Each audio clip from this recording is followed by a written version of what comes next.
Bogura বিমানবন্দরকে cargo সুবিধা সম্পন্ন আন্তর্জাতিক বিমানবন্দরে উন্নীত করার সিদ্ধান্ত নিয়েছে সরকার। একই সঙ্গে বিমান ঘাঁটি এবং পাইলটদের প্রশিক্ষণের জন্য ফ্লাইং একাডেমি চালু করা হবে। দুপুরে বিমানবন্দর পরিদর্শন শেষে এসব তথ্য জানান বেসামরিক বিমান চলাচল ও পর্যটন মন্ত্রী আফরোজা খানম রিতা।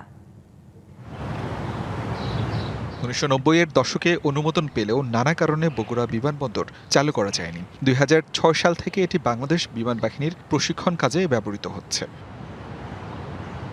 প্রায় 109 একর জমির ওপর প্রতিষ্ঠিত এই বিমানবন্দরে রয়েছে 4500 ফুট দীর্ঘ ও 100 ফুট প্রশস্ত রানওয়ে, একটি 4তলা টার্মিনাল ভবন, ফায়ার স্টেশন, পাওয়ার হাউস এবং সীমিত নিরাপত্তা অবকাঠামো।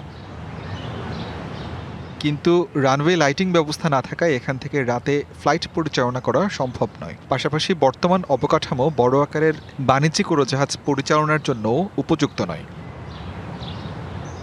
তবে ক্ষমতায় আসার পর উত্তরাঞ্চলের যোগাযোগ, বাণিজ্য ও অ্যাভিয়েশন খাতে নতুন দিগন্ত উন্মোচনের লক্ষ্যে বগুড়া বিমানবন্দরকে পাইলট ট্রেনিং একাডেমি ও কার্গো ফ্যাসিলিটি স্থাপনের উদ্যোগ নিয়েছে বিএনপি সরকার।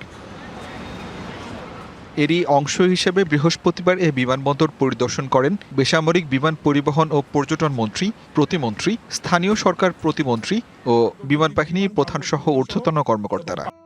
বেশি বেশি গোল্ড কিনে হাফ গ্রাম গোল্ড বার জিতে নিন প্রতিদিন।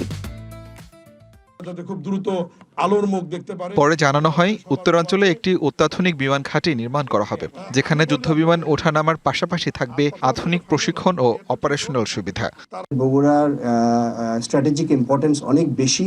এখানে আমরা চাই একটা অত্যাধুনিক বিমান ঘাঁটি প্রস্তুত করার জন্য, যেখানে আমাদের অত্যাধুনিক জঙ্গি বিমান আসবে অবশ্যই, এবং এই ব্যাপারেও আমাদের সরকারের অনেক আমাদেরকে সহযোগিতা করছেন। এই আন্তর্জাতিক বিমানবন্দরে পাইলটদের জন্য একটি ট্রেনিং সেন্টার হবে, যেটি বিমান বাহিনী পরিচালনা করবে। তাদের অফিসারদের ট্রেনিং হবে।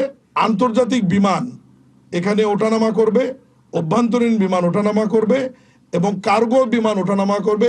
বিমানমন্ত্রী বলেন, উত্তরাঞ্চলের সম্ভাবনাকে কাজে লাগিয়ে বগুড়াকে দেশের অন্যতম এভিয়েশন হাবে রূপান্তর করা হবে। এয়ারপোর্টটা আমরা আজকে একটা স্লাইডের মাধ্যমে দেখলাম যে কিভাবে করা যায়। আমরা চাই যে খুবই তাড়াতাড়ি এই কাজটি শুরু করার জন্য।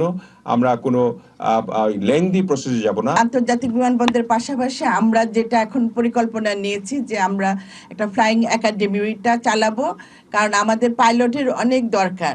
অন্তর্বর্তী সরকারের আমলেও বগুড়া বিমানবন্দর চালুর বিষয়ে তোড়জোড় দেখা গিয়েছিল, তবে শেষ পর্যন্ত তা আলোর মুখ দেখেনি। DVC news desk.